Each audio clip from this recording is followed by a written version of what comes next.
That's it. Hopefully y'all can hear me okay. I don't think it's tied to this, but it could be. I don't think I did tie it. Well, I don't think it's tied to it. I'm about to do the video again. I'll do it again. I'm gonna put a link on here, a video. So I did get to Lubbock, spend some time with my dad. Things aren't good. He's 69 years old, and he's starting to have memory loss and some other stuff. So I had to have that come to Jesus meeting that you need to make sure your crap's in order, and if you want me to handle stuff, I need you to make sure it's legally sound. Like a lot of people, especially males in transportation, my father had children by several different women. So I'm his oldest child before he went off to Vietnam. And actually he was based in Germany during the Vietnam War, so he did his draft in Germany because he was an only son. He's going to talk about Nick. I did a little video with him talking about the railroad. And I'm sorry if it's dark because it's just how his apartment is, because he doesn't like the sun beating on his head. But you will get the gist of it. You guys will be able to at least hear it. And he tells you about some stuff with the railroad, and some of it's pretty bad. He had a trainee who died while he was on vacation, and his buddy Nick, who was the engineer, and I wanted to actually interview Nick, but again, I was only there for a day. I didn't know what happened. He told me about it when it happened, because he was home time in Phoenix, visiting and hanging out with us. And then when he got back, he had called and told me that his trainee had passed away due to a train accident. And Nick was the engineer that it happened under his watch. So transportation, I don't care what form of transportation it is, there are some solid standards that happen. If you have an issue or incident that happens under your watch, sorry y'all, I got my cane. This cane actually, let me stop real quick. When you get your truck, if you guys are truckers, when you go to the scales, one of the things that's hard, and I'm short, maybe men have longer arms, but I know a lot of short men are out here, and you don't have long arms.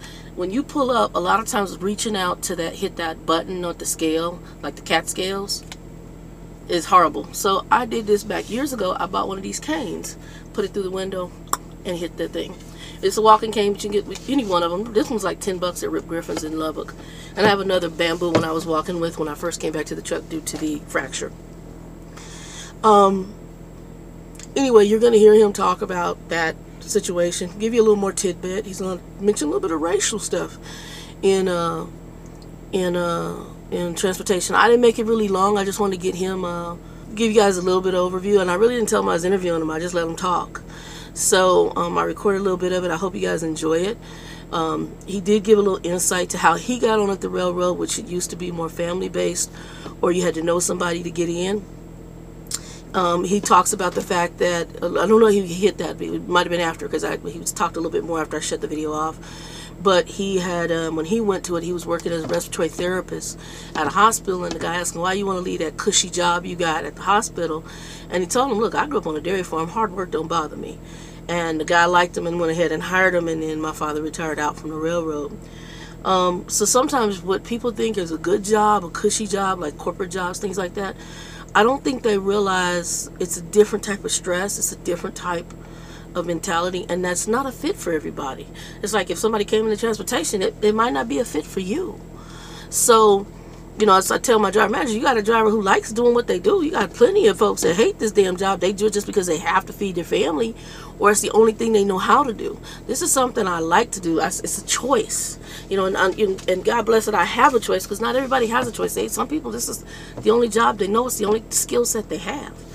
I've been blessed that it's a choice that I can make. But enjoy the video. I'm gonna blend them together. I am right now in Deming, New Mexico at a Petro.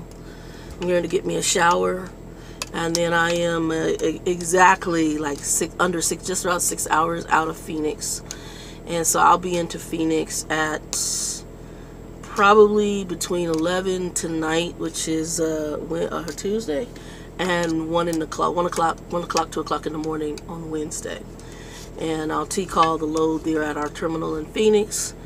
And then I'm going to do some cleanup with the truck. I need to organize it because right now it's a hot mess, and I brought more stuff home from my dad. You see my boots. I got some new boots from my dad. He got them. The railroad gives them boots every year, and this was his last set of brand new boots. Never been worn. They're mine. $200 Red Wings. Nice. So the railroad bought them, and since he had retired right in that year, that was the last year he got them, and they just been in his closet in the original box.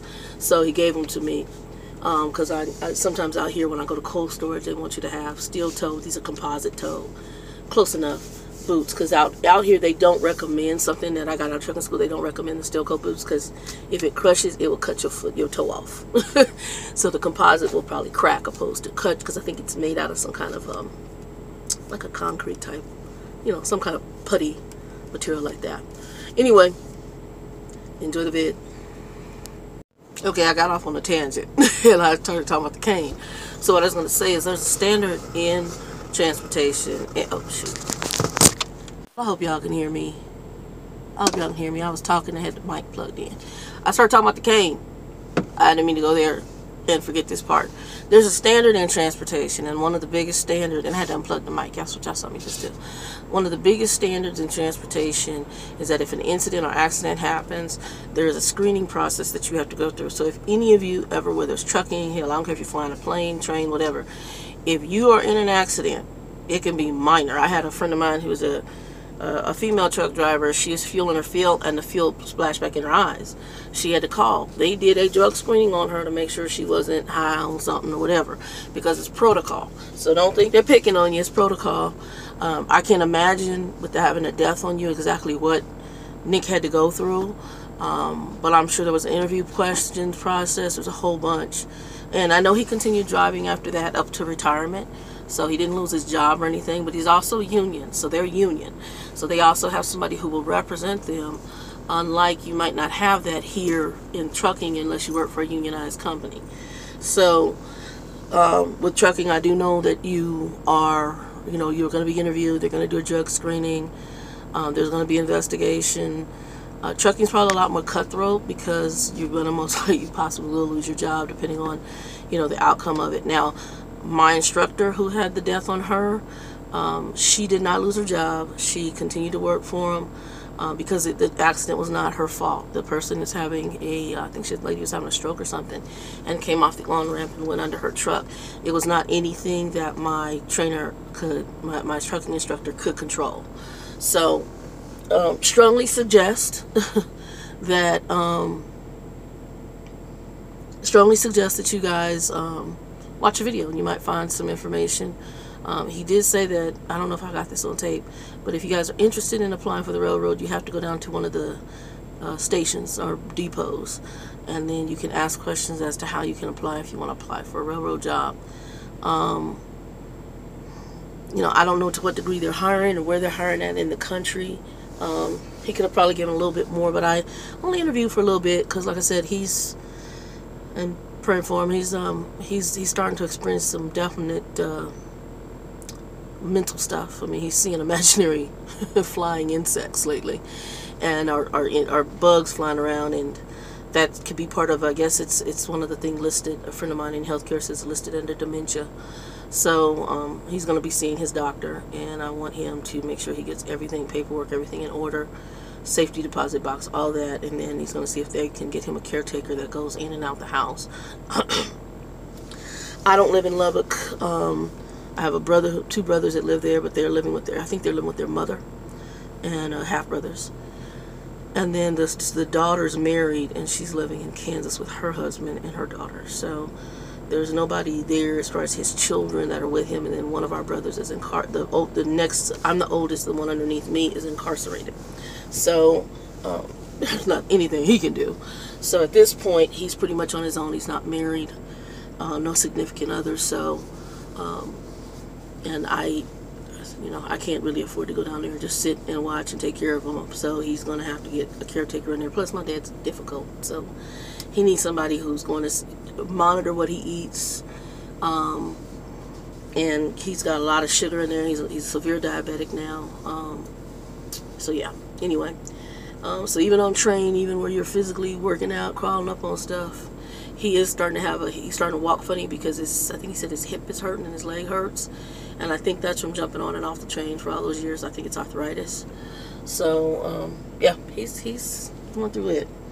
Anyway, guys, Let's watch the video. I'll get it all processed and you can watch it. Hello, YouTube. These are my new boots for trucking. The Pops gave them to me. Wave. Silly. Anyway, that's the boots. The railroad gave you these how often? A pair a year. Pair a year.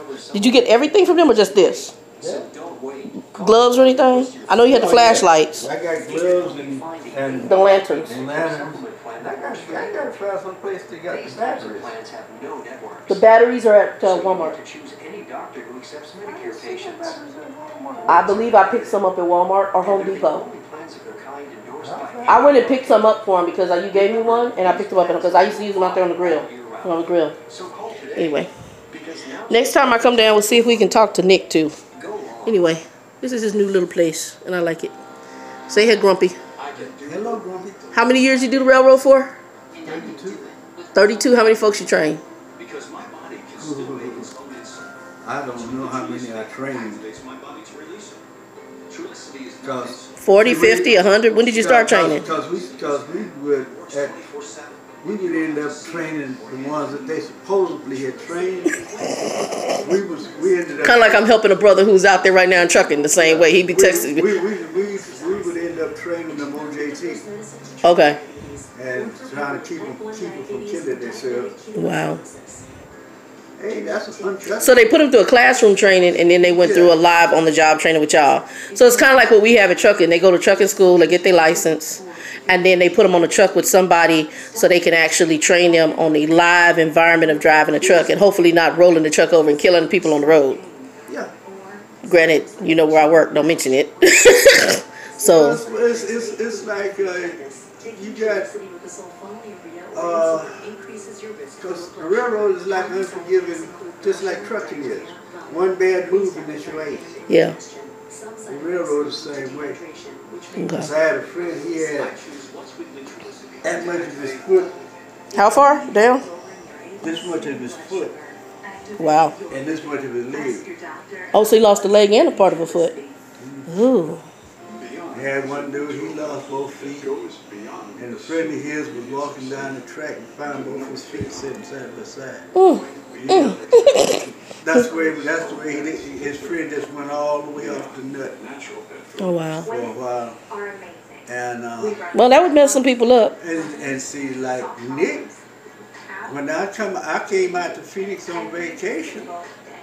You said your trainee died. Well, he wasn't my trainee; he was my helper. Okay.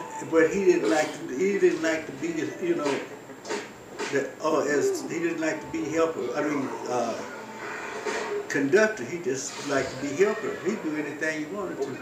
And when he got crushed between the engine and the cars, Nick was the one that was there. Oh man.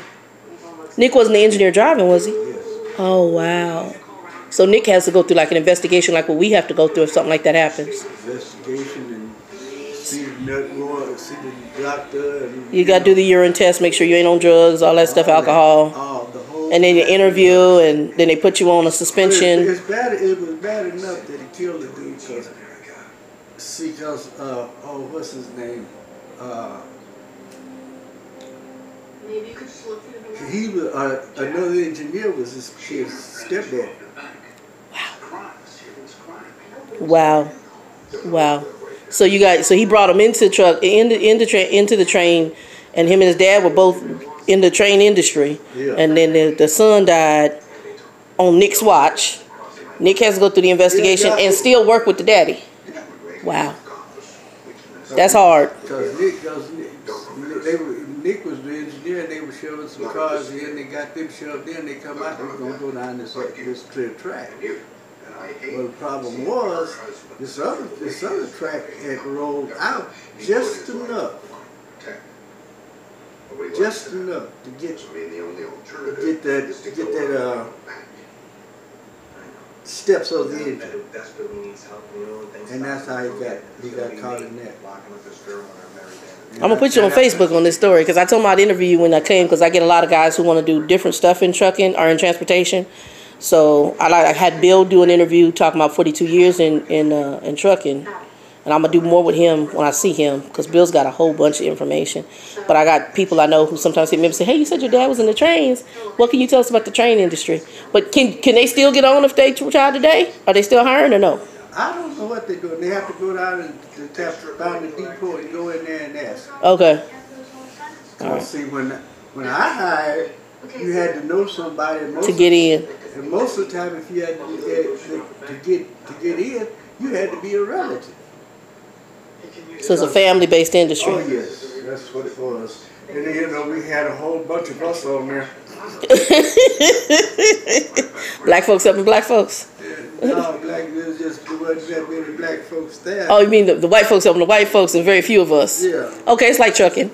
I'm going to do a video on racism in trucking, because Bill, that was one of the things Bill said to me.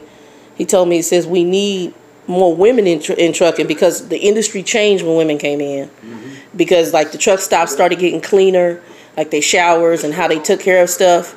Whereas when it was just an all-male-dominated industry with just maybe a few wives out there, it wasn't as clean. But then when you start having women come independently, they had to step their game up. And then he said, and just honestly, and I have everybody watch channel, white, black, whatever. And Bill said, also, because it's a white-dominated male industry, they don't want to see us in it, because there's a lot of money to be made. Because you made good money on the railroad, you and Nick, and you were union, so you got union benefits. You know, we don't have that in trucking, but Bill used to be in a unionized. He was a union. Yeah, when trucking first started out, he said he worked his way up from the ports, and it was back when it was called a chauffeur's license for trucking. Y'all seen him push his stomach? He's so weird. Strange baby. Anyway, that's Pops.